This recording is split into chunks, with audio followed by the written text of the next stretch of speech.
नमस्कार दोस्तों, मैं हूं परविंदर। दोस्तों, आज हम बात करेंगे हरियाणा की राजनीति को लेकर।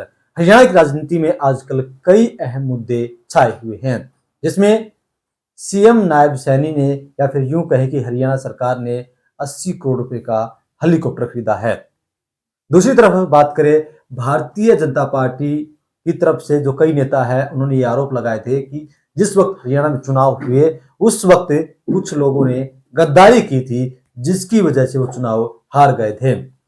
इसको लेकर काफी मंथन भी हुआ। कुछ दिन पहले पंचकुला में भी बैठकें हुई, उसमें भी इस पर मंथन किया गया कि आखिरकार वो कौन लोग हैं जिनकी वजह से बीजेपी इन सीटों पर चुनाव हार गई। केंद्रीय नेतृत्व ने भी रिपोर्ट मांगी है, सीएम नायब सैनी ने भी रिपोर्ट मांगी है, लेकिन अभी तक कुछ नेताओं ने नाम नहीं बताए हैं। उन्होंने आरोप जरूर लगाए हैं, लेकिन अभी तक वो नामों का खुलासा नहीं कर रहे हैं। और इसके अलावा 2025 में बिहार में विधानसभा के चुनाव होने हैं। बिहार एक बड़ा राज्य है और सबकी नजरें बिहार पर टिकी रहती है कि आखिरकार वहां पर क्या कुछ चल रहा है। लेकिन धमाका कर रहे हैं वहां पर पीके यानी कि प्रशांत किशोर, जो कि जाने माने राजनीतिकार हैं, सलाहकार रहे हैं। अब अपनी खुद की पार्टी है उनकी। इससे पहले प्रधानमंत्री नरेंद्र मोदी हो, ममता बनर्जी हो, कई बड़े नेताओं के साथ वो काम कर चुके हैं, उनके लिए रणनीति बना चुके हैं।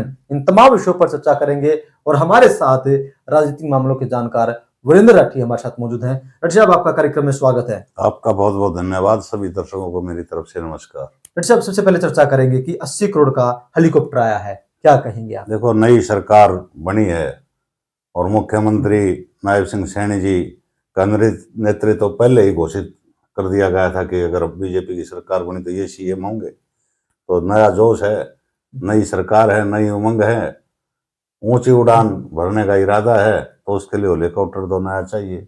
हर प्रदेश सरकार खरीद करके लाती है। जो भी सीएम कोई दूसरा बनता तो भी ये चीज़ तो आनी थी। आज ये बन गए तो इन्होंने खरीद लिया, क्योंकि पहले जो हेलीकॉप्टर खरीदा गया था वो शायद 2008 में खरीदा गया, हरियाणा सरकार ने खरीदा था। तो करीब करीब 16 साल पुराना हेलीकॉप्टर है। तो उसके ऊपर नई तकनीक आजकल आई है तो नया खरीद लिया। बहुत बहुत हरियाणा सरकार को शुभकामनाएं हमारी तरफ से। अच्छा, विपक्ष कह रहा है कि भाई सरकार, हरियाणा सरकार के ऊपर बहुत सारा कर्जा है और ऊपर से हेलीकॉप्टर ले आए। किसके ऊपर नहीं है कर्ज?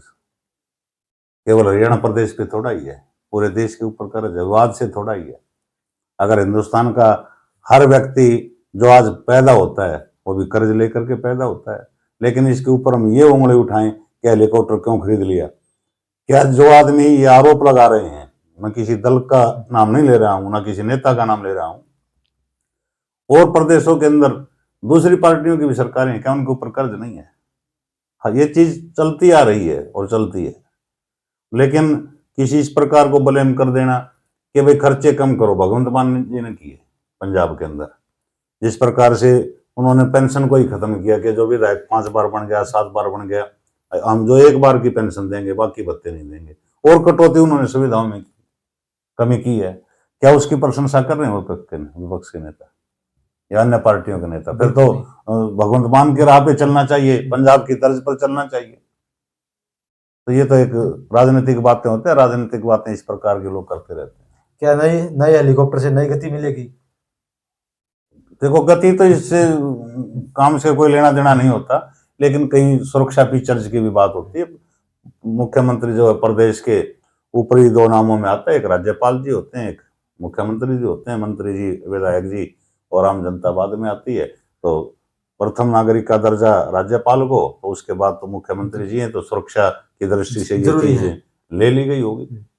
डॉक्टर साहब, एक जो चुनाव हुए थे हरियाणा में, तो उस वक्त काफी सारे जो जिनको टिकट मिला था भारतीय जनता पार्टी की तरफ से, उन्होंने कहा था कि भाई हम गद्दारों की वजह से कहें या फिर जो भीतरघात हुआ है उसकी वजह से हम हारे हैं। कुछ दिन पहले पंचकुला में बैठक हुई, वहां पर भी इस पर खूब चर्चा हुई। केंद्रीय नेतृत्व ने रिपोर्ट मांगी, सीएम नायब सैनी ने रिपोर्ट मांगी, लेकिन आखिरकार ये नेता नाम बताने से कतरा क्यों रहे हैं? आप देखो, तकरीबन नेता सार्वजनिक उन नामों को नहीं कर रहे। उन नामों का पब्लिक को भी पता है। अब दूर मत जाओ, हम तो झज्जर, आपका बेरी, आपका भादरगढ़ और आपका जैसे ये बादली, इन कॉन्स्टिट्यूंसी का तो हमें भी पता है, जनता को भी पता है। जो बेरी हल्के में भारतीय जनता पार्टी की टिकट मांग रहे थे नेता, उनके बूथ पे किसी के ऊपर 17 वोट निकलती हैं, किसी के बूथ पर 30 से 35 वोट निकलती हैं। तो यह क्या है? क्या उन्होंने पार्टी का साथ दिया है? पार्टी के पास पूरी एक्यूरेट रिपोर्ट जा चुकी है, और जो प्रत्याशी हारे हैं और जिनका अंदर खाने जिसने भी विरोध किया है, वो सूची उनके पास, पार्टी हाईकमान के पास पहुंच चुकी है। लेकिन पार्टी हाईकमान ने भी एक संकेत स्पष्ट दे दिया। 3-4 बार मोहन बड़ोली जी जो प्रदेश अध्यक्ष भाजपा के हैं, उनका बयान आ चुका है कि बागी जो इस चुनाव में हमारे थे, कि उनको किसी भी सूरत में हम पार्टी ज्वाइन नहीं करने देंगे, और वो इंतजार करो, समय आएगा, उनके बारे में बाद में विचार करेंगे। और फ्री हैंड वो एक तरह से देने के मूड में है कि जिस हल्के से जिस भी प्रत्याशी ने चुनाव लड़ा है, कि उसने की अगुवाई में उस इलाके के विकास के कार्य होंगे। तो ये संकेत तो भारतीय जनता पार्टी दे चुकी है। इसके विपरीत ये काम तो कांग्रेस के अंदर भी है। कांग्रेस वाले भी हारे हुए प्रत्याशी करें कि हमारे साथ भी इस प्रकार का भीतरघात हुआ है, उनके ऊपर तो कोई चर्चा भी नहीं है, ना कोई कमेटी गठित की गई है। केवल नाम पूछ लिया कि हार के कारण बताओ, बता दी, उन्होंने भी दी। एक्शन मोड में वो नहीं आए। इन्होंने तो कुछ के ऊपर तो मरहम लगाने का काम भाजपा के नेताओं ने तो और संगठन ने तो किया ही है। अभी कमल गुप्ता है हिसार से, उन्होंने खुलकर अपनी बात रखी। उन्होंने कहा कि सबको पता है कि भाई जो नेता बीजेपी के साथ थे, जो नेता बीजेपी में है, उन्होंने मेरी बजाय दूसरे की मदद की है, तो मुझे टिकट ही क्यों दिया मुझे। देखो, उनका विरोध करना स्वाभाविक है। उन्होंने जैसे नाम लेके कर दिया, लेकिन रिटर्न में तो सारे नेता दे चुके हैं। मोहनलाल बड़ोली जी के पास पूरी रिपोर्ट जा चुकी है, और कुछ पार्टी के अंदर कुछ नेता ऐसे भी हैं जो धड़े में बांटने की कोशिश कर रहे हैं। तो उनसे भी पार्टी थोड़ा सा सजग है कि भाई जिसने पार्टी का विरोध किया है ना, कि उसको नजदीक मत फटकने दो। लेकिन कुछ नेता गले से लगाने का काम कर रहे हैं। इसके पीछे क्या राजनीति है, ये तो पार्टी हाईकमान जरूर उनके ऊपर भी कोई न कोई एक्शन लेगी। डॉक्टर साहब, सरकार के पास पूरी रिपोर्ट है, संगठन के पास पूरी रिपोर्ट है कि किन किन लोगों ने मदद नहीं की, लेकिन जो उम्मीदवार है जिन्होंने चुनाव लड़ा, वो नाम बताने से कतरा रहे हैं। उनमें क्या डर है? नाम ही वो बता करके आए। ये कुछ चीजें हर पार्टी सीक्रेट रखती है, प्रत्याशी भी सीक्रेट रखता है कि भाई सार्वजनिक रूप से मैं नाम लूंगा। एक्शन किसने लेना है? एक्शन तो करना है ना पार्टी हाईकमान ने, या तो मुख्यमंत्री महोदय ऐसे लोगों को दरकिनार करेंगे जिन्होंने पार्टी के खिलाफ काम किया है, या प्रदेश अध्यक्ष उनको मंच से दूरी बनाएंगे, मंच पर नहीं आने देंगे, ऐसे नेताओं को गले नहीं लगाएंगे। उन दोनों ने संकेत देने भी शुरू कर दिए हैं, और बार बार उनके बयान भी आ चुके हैं। प्रत्येक हारा हुआ प्रत्याशी अपने हाईकमान को अपने इलाके के बारे में, हल्के के बारे में रिटर्न में दे चुका है। तो क्या जो नई सरकार बनी है वो पूरी तरीके से एक्शन मोड में है, चाहे कोई भी मामला प्रदेश का? फिलहाल तो लग ही रहा है, जिस प्रकार से 2-4 फैसले हुए हैं, और उन फैसलों के ऊपर तो मोहर जो लगी है, जनता के अंदर वाहवाही तो कहीं न कहीं सरकार ने लूटी है। तो इसका मतलब उसी गति से सरकार आगे बढ़ेगी, जिस प्रकार का की गति चाव चाव में शुरुआती दिनों में होती है। अगर ये गति 5 साल लगातार बरकरार रहेगी तो जनता की भलाई के लिए बात, अच्छी बात है। डॉक्टर साहब, आपका काफी लंबा अनुभव रहा राजनीति से जुड़ा हुआ, तो आप पहले के मुकाबले और अब में क्या अंतर देखते हैं? देखिए, अलग अलग दौर आया है। हमने चौधरी देवीलाल को भी देखा है, और आज तक के मुख्यमंत्री नायब सिंह सैनी जी को भी देखा है। बहुत से अच्छे मुख्यमंत्री आए हैं। वो अपनी अपनी फील्ड उनकी थी, अपनी सोच थी, अपना दायरा था, अपनी कार्यशैली अलग अलग थी।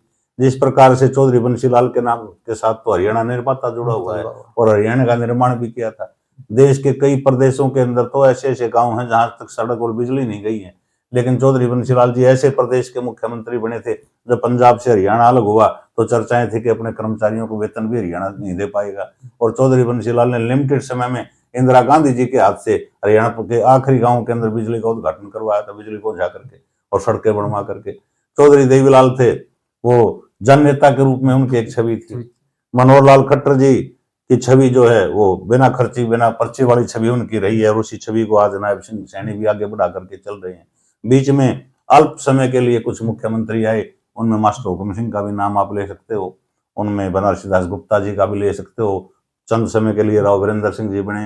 हरियाणा के पहले प्रदेश के जो मुख्यमंत्री पंडित भगवत दयाल शर्मा जी बने बेरी से, वो भी थोड़े समय के लिए रहे थे। तो सबका कार्यकाल ठीक ठाक सा रहा है।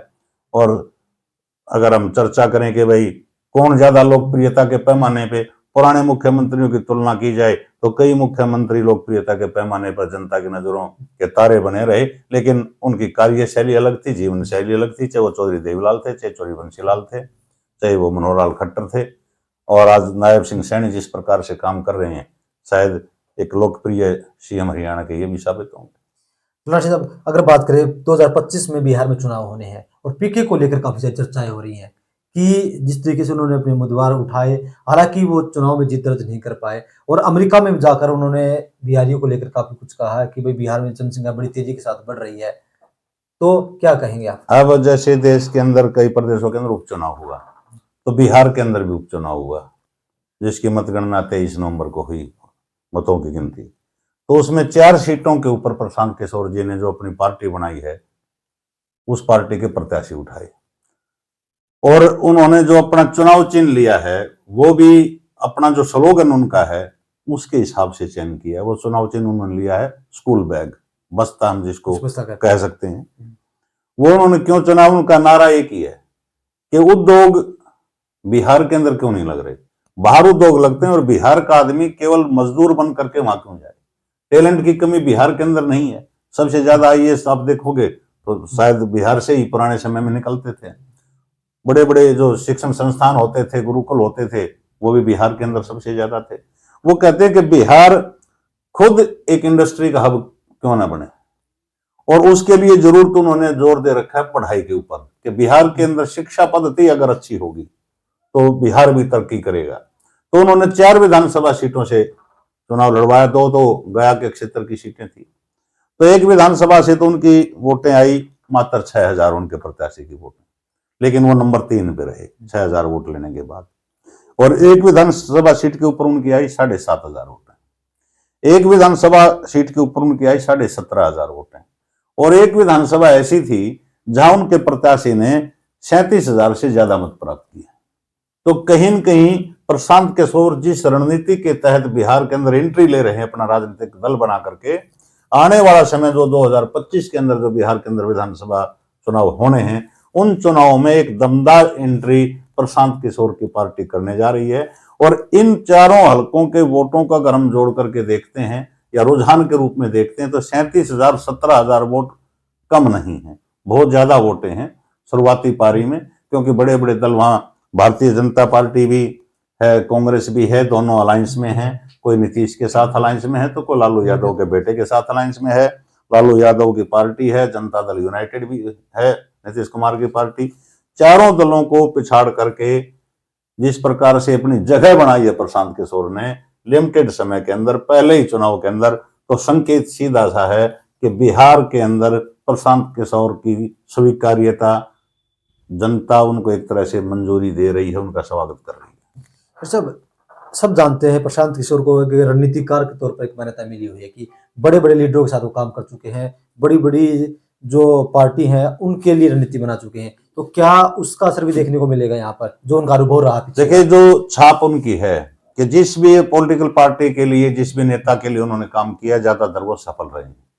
केवल 5% आप कह सकते हो कि हर जगह आदमी पास नहीं होता, कहीं मामला अटक जाता है। एक बार कांग्रेस पार्टी के लिए यूपी का जब मैं उन्होंने लिया था और खाट पर चर्चा के नाम से एक चर्चा का दौर शुरू किया था, उसमें वो सफलता नहीं दिलवा पाए थे। उन्होंने ममता जी के लिए काम किया, वहां सफलता मिली। नीतीश जी के लिए काम किया, सफलता मिली। नरेंद्र मोदी जी के लिए काम किया, सफलता मिली। शायद उन्होंने किया हो अरविंद केजरीवाल जी के लिए, उनके बारे में मैं श्योर नहीं हूँ। तो जहां जहां उन्होंने ये जिम्मेवारी उठाई है उसको बखूबी निभाया और सफलता हासिल की है। और जिस प्रकार से सम के कंधों के ऊपर पूरा भार लेकर के अपना राजनीतिक पार्टी का गठन करके जनता के बीच में निकल रहे हैं, उससे कहीं न कहीं लगता है कि सफलता उनको पहले चुनाव में, चाहे जिस प्रकार की सफलता केजरीवाल जी को मिली पंजाब के अंदर और दिल्ली के अंदर, इस प्रकार की सफलता भले ही ना मिले, लेकिन उनकी स्वीकार्यता बिहार की जनता के अंदर जरूर होगी। और जो बिहार का शिक्षाविद व्यक्ति है वो कहीं न कहीं उसको बहुत पसंद कर रहा है।